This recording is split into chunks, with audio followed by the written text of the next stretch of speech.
Hola, muy buenos días, tardes o noches. Mi nombre es Edwin Francisco León Castelán, docente de formación y estudiante de la Escuela Normal, profesor Darío Rodríguez Cruz. Y el día de hoy les presentaré un tutorial de investigación. Bien, antes que nada, sean bienvenidos. El día de hoy les hablaré sobre la cercanía que se obtiene al observar una telesecundaria, los datos que se deben de aplicar y algunas otras sugerencias. Así que pónganse cómodos, que ya empezamos. Bien, empezamos por la interdependencia escolar. La interdependencia es uno de los aspectos que podemos ver de primera instancia en las aulas de enseñanza y aprendizaje. Estas nos ayudan a identificar cómo es que se llevan en sí los alumnos y maestros.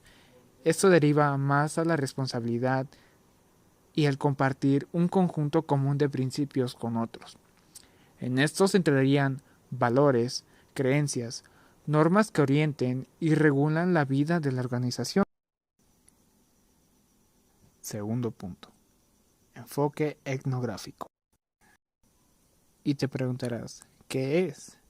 Bien, es el estudio de manera sistemática de las personas y las culturas, sobre todo a través de la observación de sus prácticas culturales y sociales, que se centra en descubrir lo que allí acontece cotidianamente a base de aportar datos significativos de la forma más descriptiva posible, para luego interpretarlos y poder comprender e intervenir más adecuadamente en ese nicho ecológico que son las aulas. Y bien, en estas se incorporarán las experiencias, las creencias, las actitudes, los pensamientos, las reflexiones de todos los participantes, y ésta estudiará la cultura comunidad particular. Número 3. Tipos de observación. Antes que nada, ¿qué es la observación? La observación es la adquisición activa de información sobre un fenómeno o fuente primaria. Esta la detectamos nosotros y asimilamos los rasgos del elemento utilizando nuestros sentidos como instrumentos principales.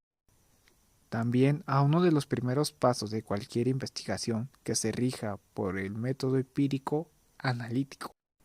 Existen muchas clasificaciones posibles para la observación. En primer lugar, se puede distinguir entre la observación directa e indirecta. La observación directa se produce cuando el investigador está en contacto sin intermediarios con el fenómeno observado. La observación indirecta, en la que es imposible estar en contacto con el fenómeno, pero se le puede observar a través de otros elementos cercanos o a través de su contexto.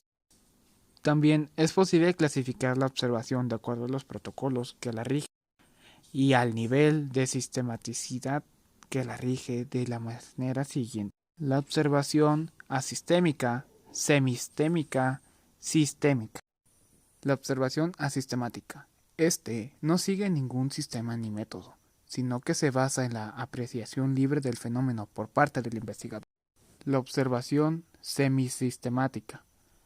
Esta involucra ya un cierto nivel de predeterminación en lo observado, es decir, que ciertos elementos se fijan a prioridad y ya se sabe qué cosa se busca al observar. Pero los datos obtenidos no están aún categorizados, sino que siguen siendo libres.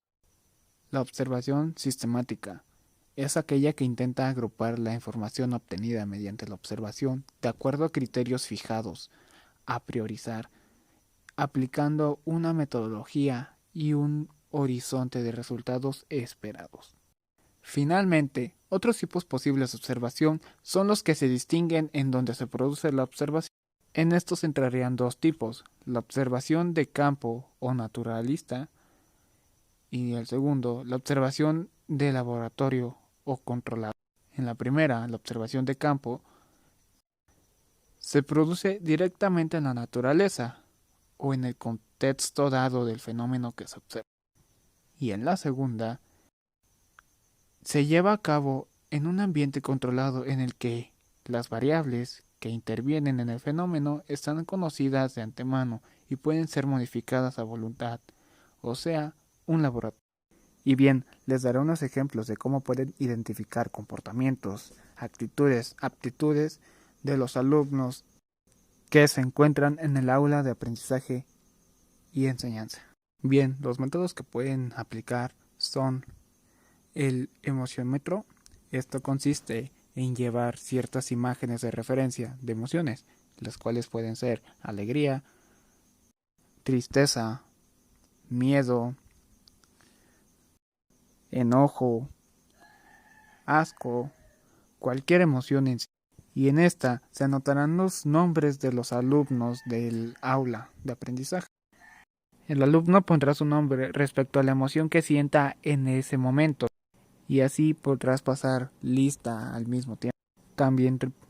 También podrías aplicar actividades respecto a días festivos o días importantes del año, para así fortalecer los conocimientos de los alumnos. Hacer manualidades, dar un pequeño respiro después de cada actividad hecha y sobre todo apoyarlos, reforzarlos y orientarlos hacia un cambio muy notorio. Ser el maestro que siempre quisiste ser o quisiste tener.